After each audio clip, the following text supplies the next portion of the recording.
que a reforma tributária vai impactar todas as operações, a gente já está sabendo. Mas tem um detalhe especial para os imóveis: locação, venda. E isso impacta se você é corretor, se você tem uma agência de corretagem, se você é o proprietário dos imóveis e tem eles para investimento, ou se você está querendo comprar e vender cotidianamente, como parte da sua rotina, um imóvel que você tenha. E a gente vai abordar todos esses pontos aqui hoje.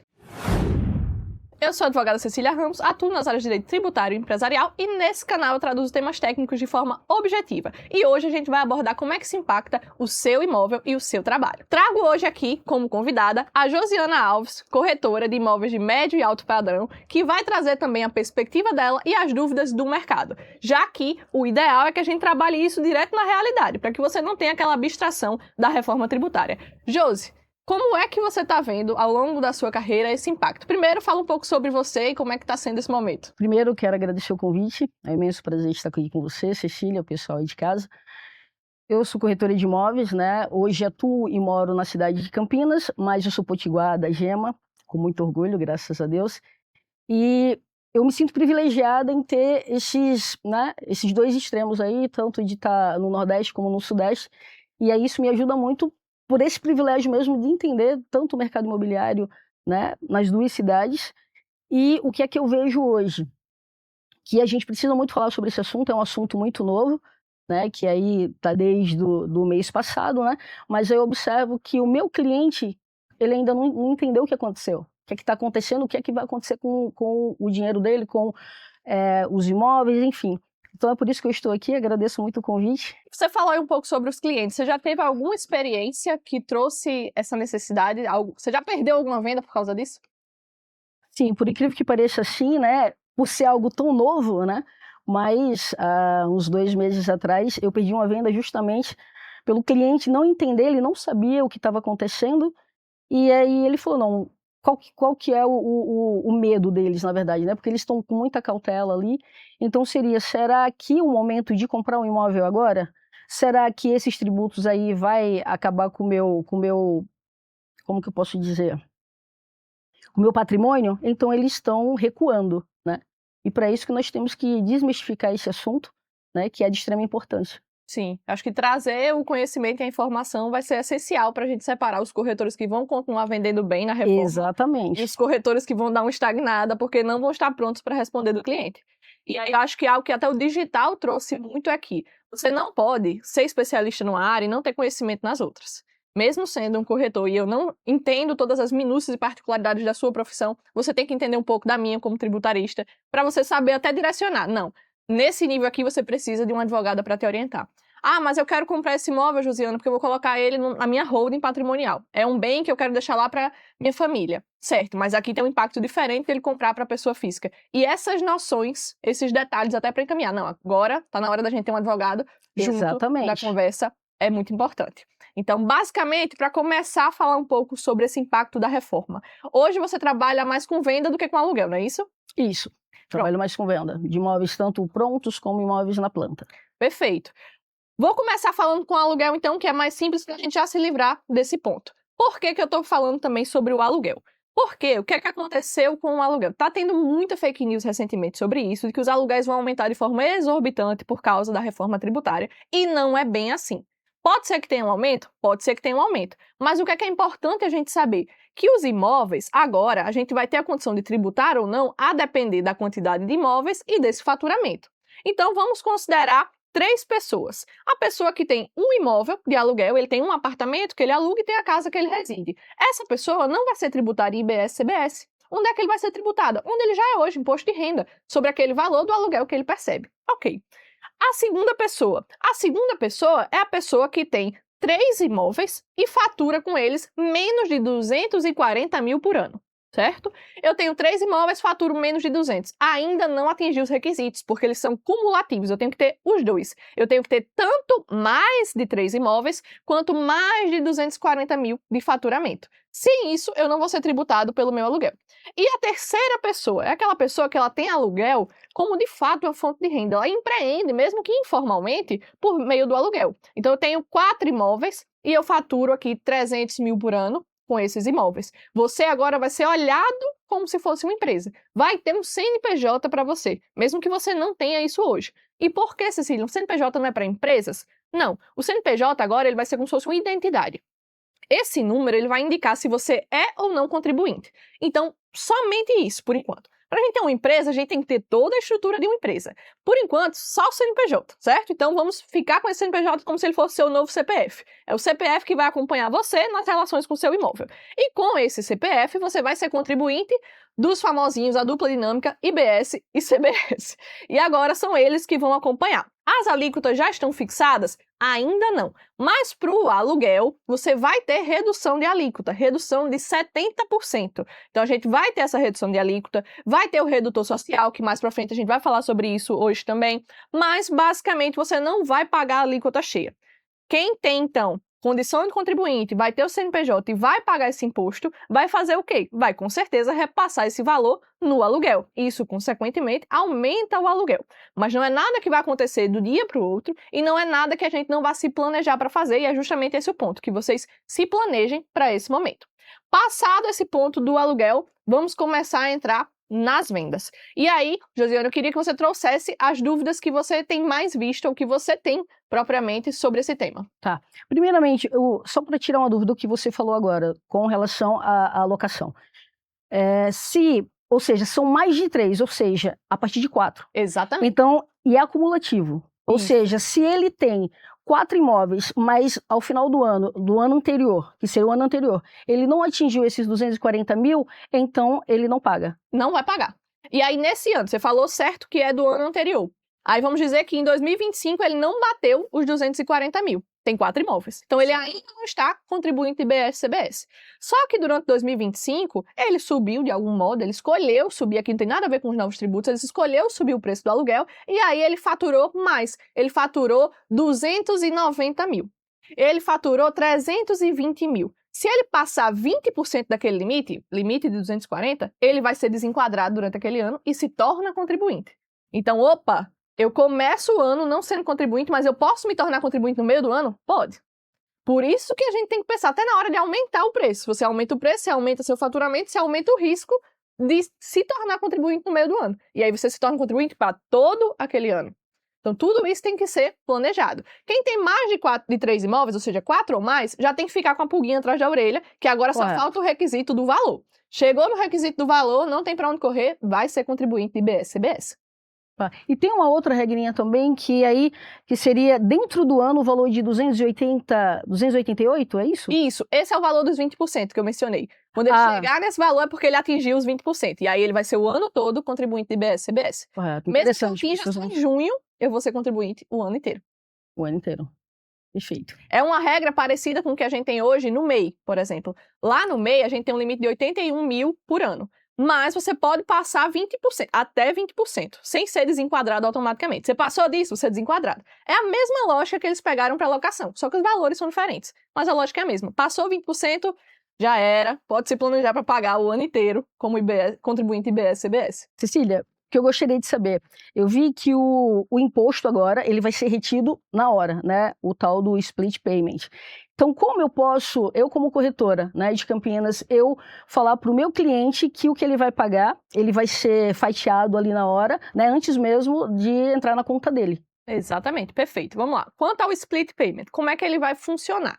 A reforma depende muito dele. Então, se ele não funcionar, a gente vai ter um grande problema. Justamente porque, qual é a ideia dele? Que a gente acabe com a sonegação. E aí, isso mexe com o psicológico do comprador, do vendedor do imóvel, porque ele está pensando em quais manobras ele poderia fazer para não pagar esse imposto agora. Para esperar esse imóvel render um pouquinho de dinheiro, seja com aluguel, seja com alguma coisa, para ele poder depois pagar esse imóvel. E não vai ter mais essa facilidade, porque a ideia é de fato que ele seja automático. E por que isso? Para evitar sonegação, ou seja, automaticamente quem comprou, quem vendeu, vai pagar o tributo automaticamente para o fisco. Como é que isso vai funcionar na prática? Vamos pensar que ele está vindo aqui para vender o imóvel. A venda vai ser tributada. Aquela pessoa que está vendendo, ela é contribuinte de IBS-CBS. A responsabilidade é dela de fazer esse pagamento. Como é que vai funcionar? Na hora que eu estiver fazendo a operação, seja via Pix ou via cartão de crédito, uma parte de acordo com a alíquota que for definida, que a gente hoje tem uma estimativa que seja 27,5%,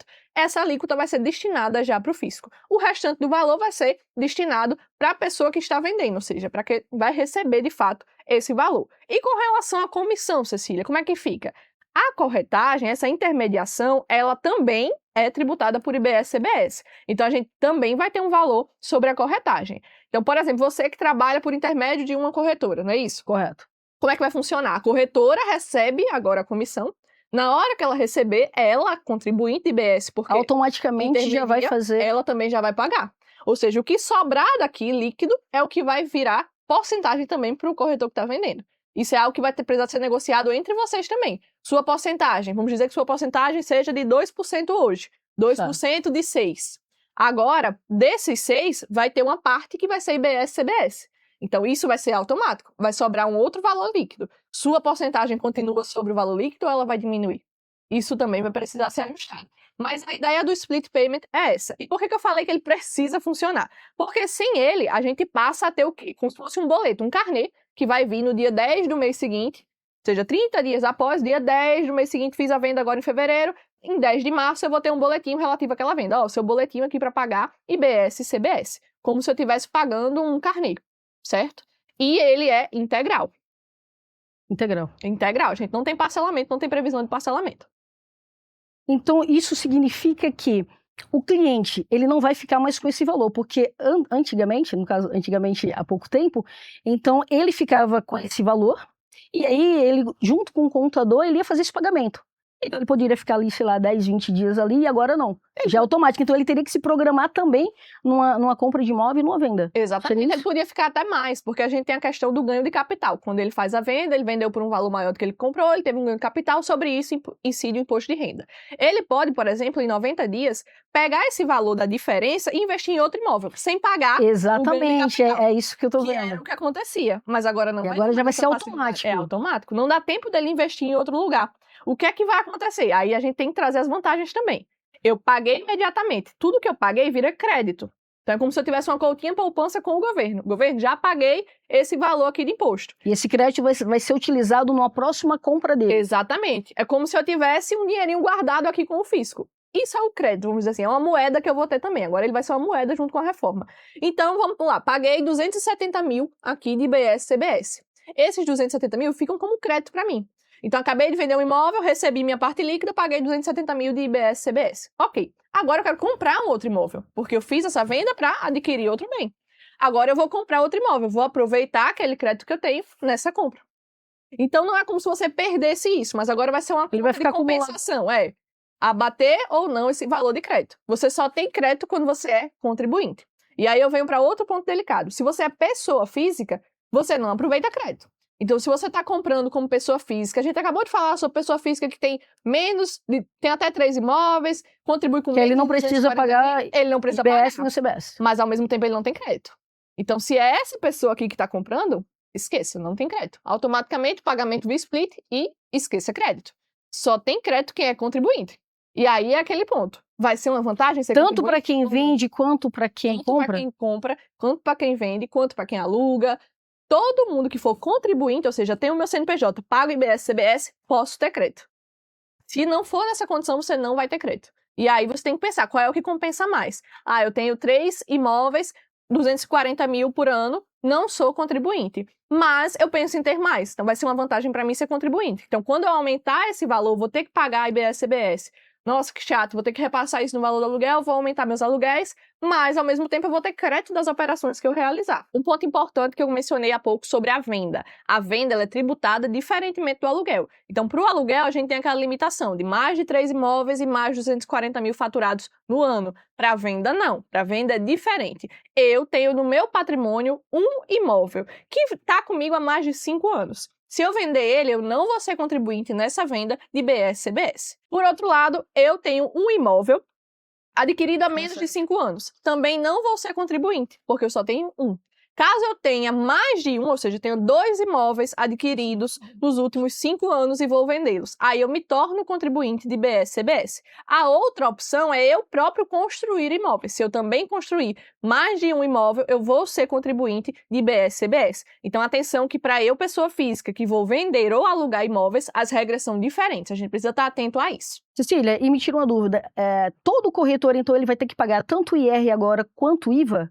Ou não necessariamente? Não necessariamente. Depende se ele é ou não contribuinte. E aí vamos lá, a gente tem corretor pessoa física, que presta serviço para uma corretora. Quem é que paga o imposto sobre essa corretagem? A corretora, nesse caso.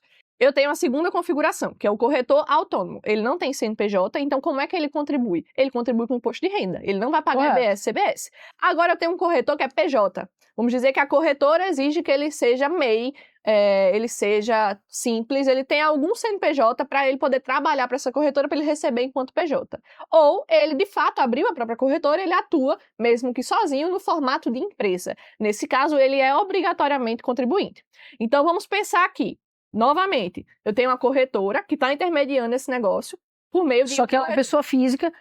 Isso. Só que, por exemplo, se ela o corretor vendeu 3 milhões naquele mês, sendo pessoa física, significa que ele terá que ser uma pessoa jurídica, uma PJ. Esses valores, eles não necessariamente se aplicam por quê? Quando eu vou vender um imóvel meu ou alugar um imóvel meu, eu tenho aquelas limitações de que a gente falou. E tem as limitações também para venda. Se eu tenho um imóvel que eu adquiri nos últimos 5 anos, eu for vender depois disso, eu vou ter a contribuição. Então, para venda, eu tenho regras específicas para pessoa física, certo?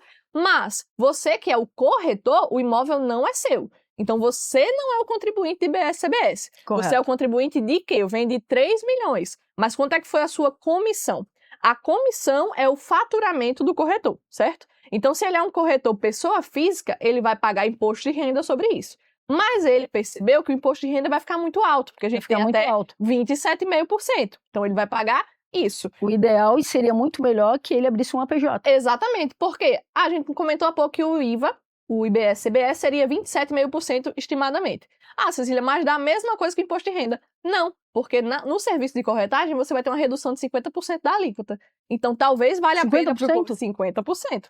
Então, talvez valha a pena, né? Para o corretor agora ser uma PJ, ele vai receber enquanto PJ e vai pagar o imposto dele. Qual vai ser a desvantagem aqui?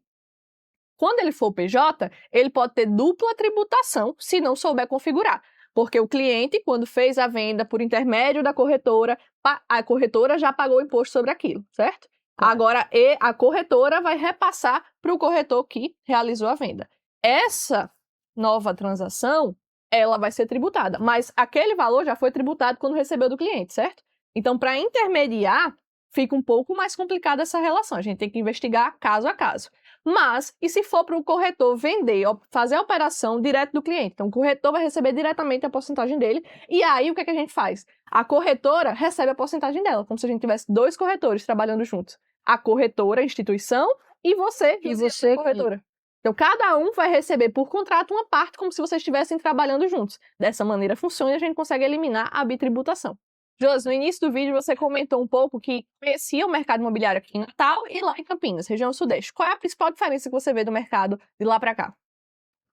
Olha, uma das diferenças que eu vejo que é muito, vamos dizer assim, até gritante, é que em Campinas, por exemplo, ele é um polo mais de logística, né, de empresários. Então, não existe uma rotatividade tão grande assim, né? O Airbnb, por exemplo, né? Inclusive agora, recente, a gente vai ter um lançamento de Airbnb que não é tão comum lá em Campinas, né? Então, está iniciando agora. E eu vejo que aqui em Natal é diferente. Aqui em Natal, a rotatividade é muito grande, então vem muitas, né, pessoas de fora e alugam por 30 dias, 90. E aí a minha pergunta é como vai ficar, né, a questão da tributação dessas pessoas? Por exemplo, aqui tem muitos hotéis, muitas pousadas principalmente, e aí como que vai ficar esse pessoal, como que vai ficar esse tributo, sendo que aí é menos de 90 dias, às vezes 30, 15 e tal, como fica? Vamos lá. Primeiro ponto é que quem de fato fizer locação até 90 dias, ou seja, menos de 90 dias, vai ser tributado como se fosse serviço de hotelaria. Cecília, mas isso aí é muita coisa, vai ser muito tributado. Também tem redução. Mas lembra que quando eu falei da locação lá na pessoa física, eu falei que tem a redução de 70%? Para a hotelaria não tem 70%, são 40%. Tem redução ainda, mas não é tanto. Então eu vou pagar 60% da alíquota e 40% eu não vou pagar, mas vou precisar pagar assim. Então quem trabalha com Airbnb e é contribuinte, então vamos já fazer essa diferenciação também. Quem é o contribuinte? Que é aquele que eu expliquei que tem mais de 3 imóveis, mais de 240 mil por ano. Então eu, pessoa física, tenho um apartamento, mas não moro mais em Natal. Eu moro em São Paulo. Eu trabalho em São Paulo, deixei meu apartamento aqui alugado para turista. Eu só tenho um apartamento. Minha renda não vai ser, e mesmo que fosse mais de 240 mil, é só um apartamento. Eu não vou ser contribuinte. Então essa questão da hotelaria não se aplica a mim. Porque qual é o intuito? É que eu pegue quem usa imóveis, tanto para vender quanto para alocar, como se fosse empresa, mesmo que sem esse nome. Então, a pessoa que tem 4 imóveis, fatura 300 mil no ano, por meio de Airbnb, ele vai ser um contribuinte. Aí ele vai pagar como se fosse serviço de hotelaria, a alíquota vai ter redução de 40% e só. Não tenho mais de 3 imóveis. Esqueça essa dor de cabeça de equiparado ou semelhante à hotelaria. Não vai ser o Que seu não vai ser tributado. Exatamente, perfeito. Então, por exemplo, para esse imóvel que está lá em construção, está tendo esse lançamento agora lá em Campinas. Se as pessoas que comprarem ele só tiverem ele, não vão ser contribuintes. Então, tudo certo para eles, sem IBS, CBS nesse momento. Mesmo ele estando fazendo, por exemplo, aqui, ele fazendo a troca de serviço, na verdade ele está fazendo um serviço, certo? Então ele tem troca de roupas, de cama, tal, ele não vai ser. Não. A característica para você ser ou não contribuinte IBS vai ser você ter mais de 3 imóveis, aquela quantia de faturamento acima de 240 mil e menos de 90 dias. Aí você vai contribuir como se fosse serviço de hotelaria, certo? Então, Airbnb, que só tem um imóvel, pessoa que faz Airbnb em seu único apartamento, em sua única casa de praia, não vai ser contribuinte IBS, CBS. As regras são cumulativas. A gente pega aquelas 2 regras de lá e considera mais essa dos 90 dias. Então, o IVA dual, né? Ele começou agora, aí agora no período de 2026 é só um teste, aí começa ali 2027, não é isso? E vai até 32. Mas eles não sabem que vai sumir, no caso, que vai deixar de existir o ISS, o ICMS e tal. Então, acho que a gente podia dar uma... Perfeito, essa transição vai funcionar exatamente assim. A gente vai ter uma diminuição até zerar ICMS e ISS lá em 2032, enquanto isso a gente vai aumentar o IBS e CBS. Aluguel hoje, venda de imóvel hoje, incide ICMS e ISS? Não. Se não incide, não vai ter diferença quanto a isso. Eu vou ter, de fato, um imposto novo surgindo, porque eu só trabalhava isso como ganho de capital, e aí eu trabalhava lá no imposto de renda.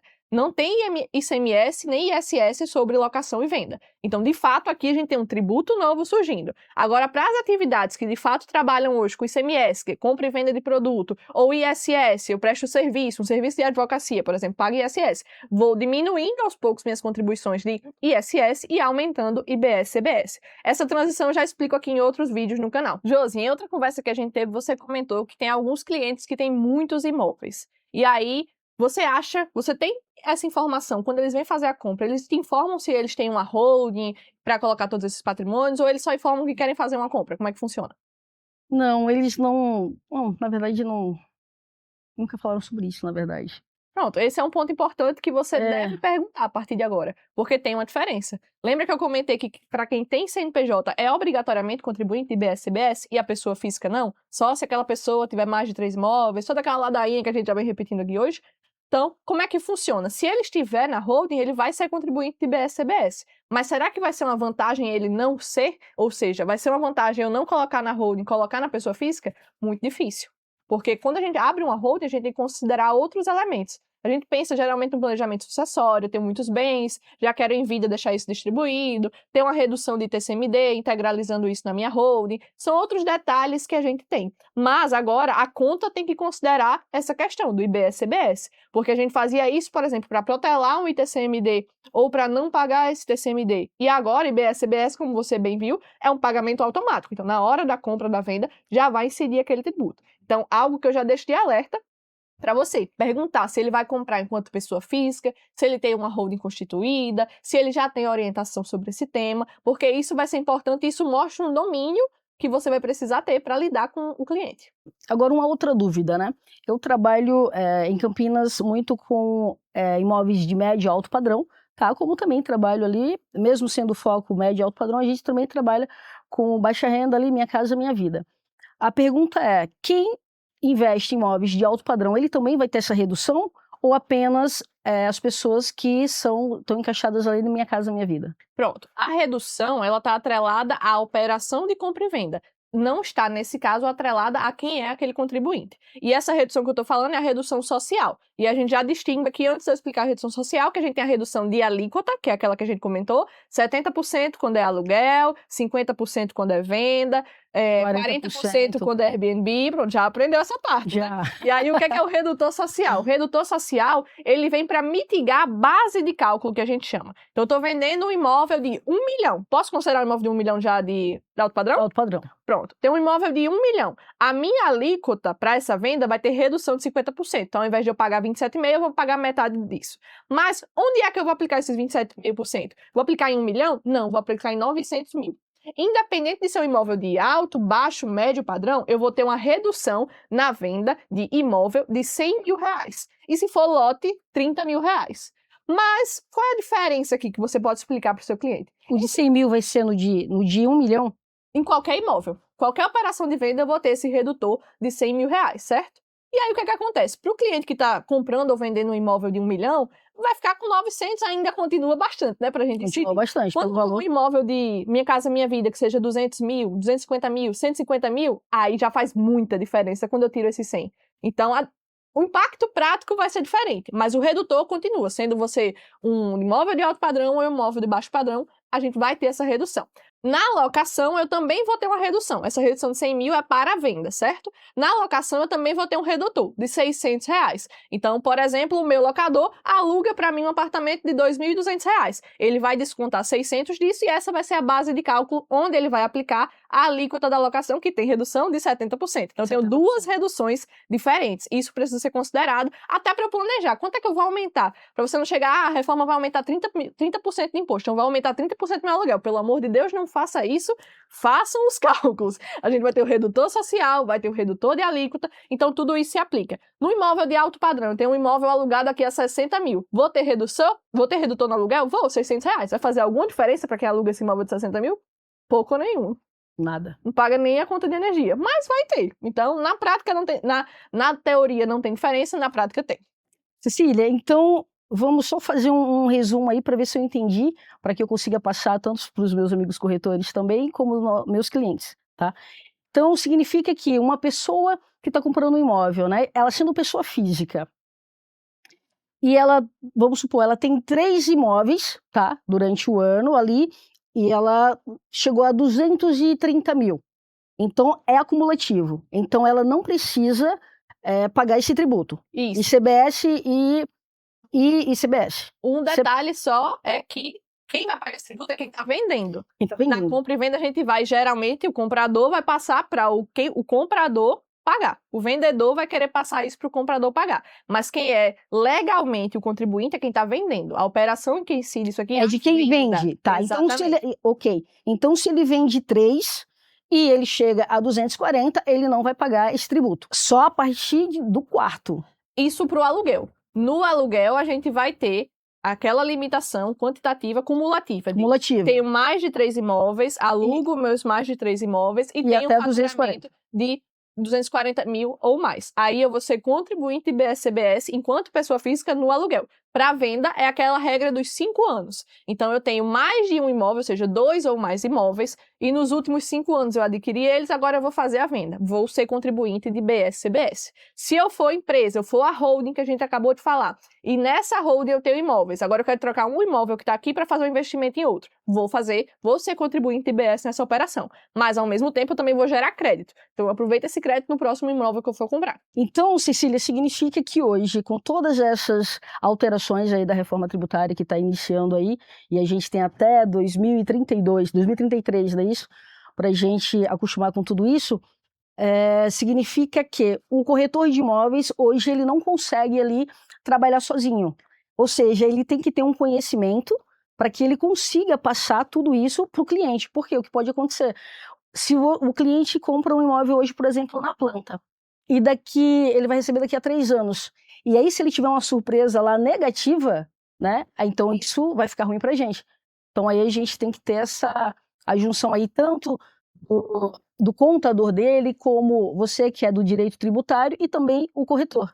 Então vai ter que ser essa junção aí para que a gente consiga fazer um trabalho completo. Exatamente. Em qualquer operação que a gente for fazer, porque o IBS-CBS tem essa característica, ele não é mais um imposto que incide, vou considerar a venda. Ele incide sobre basicamente tudo. Bens, direitos, serviços. Então, basicamente, tudo o que acontece na nossa economia vai ter incidência de IBS-CBS. Então, não só para corretagem, mas para tudo a gente precisa dessa consideração. Porque fora essa confusão da reforma, a gente tem também a questão das altas rendas, a tributação das altas rendas, e isso é algo a ser considerado, porque se eu tenho esse imóvel, recebo esses aluguéis da minha pessoa física, como é que isso vai ser considerado para minhas rendas? Então, tudo isso precisa ser pensado, e acho que um ponto importante para a gente ter em mente é que a gente tem que pensar sempre naquele indivíduo. Eu posso ter uma situação diferente para a Josiana, para a Cecília, para a empresa que faz corretagem, posso ter uma situação diferente para a holding do cliente que quer comprar, posso ter uma situação diferente para o filho do cliente. Então, tudo isso vai precisar ser considerado. Para quem é esse imóvel,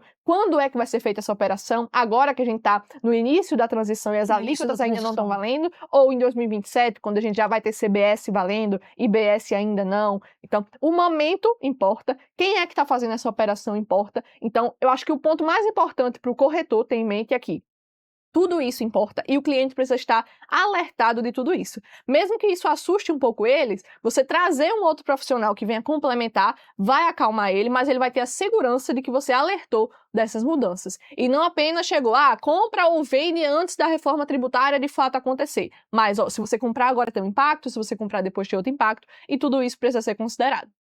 Exatamente. Tudo que eu não falar para ele vai ser me cobrado depois, então vai ser uma surpresa para ele, né, que não vai ser bacana, e para mim também. Então a gente tem que fazer um trabalho aí da melhor forma possível, e aí teria que ser esses três personagens aí. O contador, que ele vai precisar. Com certeza. Você como direito, né, tributário aí, e eu como corretora de imóveis. O corretor, na verdade, ele vai ser a triagem ali, né, porque ele vai fazer a venda, né, do imóvel ali, mas o cliente hoje, ele não quer simplesmente saber, por exemplo, eu trabalho em Campinas, né, como eu já falei, alto padrão ali, e médio padrão também, então eles estão muito preocupados ali com o lucro deles. Então a gente tem que ter esse entendimento aí. E aí a gente tem que ter esse conhecimento, né, amplo ali, mas vocês que vão destrinchar realmente ali. Exatamente, até porque o valor que ele compra e o valor que ele depois vai vender esse imóvel vai fazer diferença. Vai fazer toda a diferença. Porque hoje o que é que acontece? Você compra um imóvel e aí você declara ele com um valor histórico, um valor abaixo do que o que de fato ele vale hoje, porque aí você vai pagar um imposto menor. Agora, mas lá na frente, exatamente, aí ele vai ter a surpresa. Reforma, qual é o detalhe nisso aqui? Isso aqui é um ponto importante que a gente deixou pro final. Qual é o detalhe aqui? Quando eu estiver pagando IBS-CBS como contribuinte, eu não gero crédito? O crédito que eu gero é em cima do valor que eu estou comprando, vendendo esse bem. Então, se eu vou declarar um valor menor, eu vou gerar um crédito menor. Aí eu declaro esse valor menor, acabei de vender um imóvel. Vendi esse imóvel, paguei o imposto menor porque eu disse que o valor dele era mais baixo. Só que lá na frente o crédito vai ser muito maior. 3 meses depois eu quero comprar um outro imóvel. O seu crédito vai ser daquele imóvel que você vendeu com um valor pequeno. Então, aqui é a hora de você vender ou não com os valores reais, os valores de fato de mercado, o valor de fato daquela operação, pensando se isso vai ou não valer a pena. Então, aqui, como eu disse, não adianta fazer conta de padeiro, pensar e nem pensar no hoje, tem que pensar em fazer o correto. Tem que pensar no impacto lá na frente, porque o valor que você vai declarar hoje, um bem que você está vendendo em 2026, vai gerar um impacto no crédito que você vai ter ou deixar de ter a partir de 2027. Perfeito. E isso, então, para a gente, nós que somos corretores também, a gente tem que saber ter essa informação para a gente, e a gente também ir de acordo para que a gente consiga passar. Porque como que a gente vai mostrar isso para o cliente, sendo que a gente também não está sabendo, né? Então, atualização assim e conhecimento. Constante. Porque a gente não é vender agora só o metro quadrado agora. Então, vai intensificar muito mais, um conhecimento muito maior. Exatamente. E aí, Josi, eu agradeço a sua participação. As perguntas que a Josi fez para a gente preparar todo esse bate-papo vão virar um guia que vai ficar aqui na descrição desse vídeo. Então já clica aqui na descrição e acessa esse material feito em colaboração com Josiana Alves e o escritório Cecília Ramos Advocacia. A gente se vê no próximo vídeo.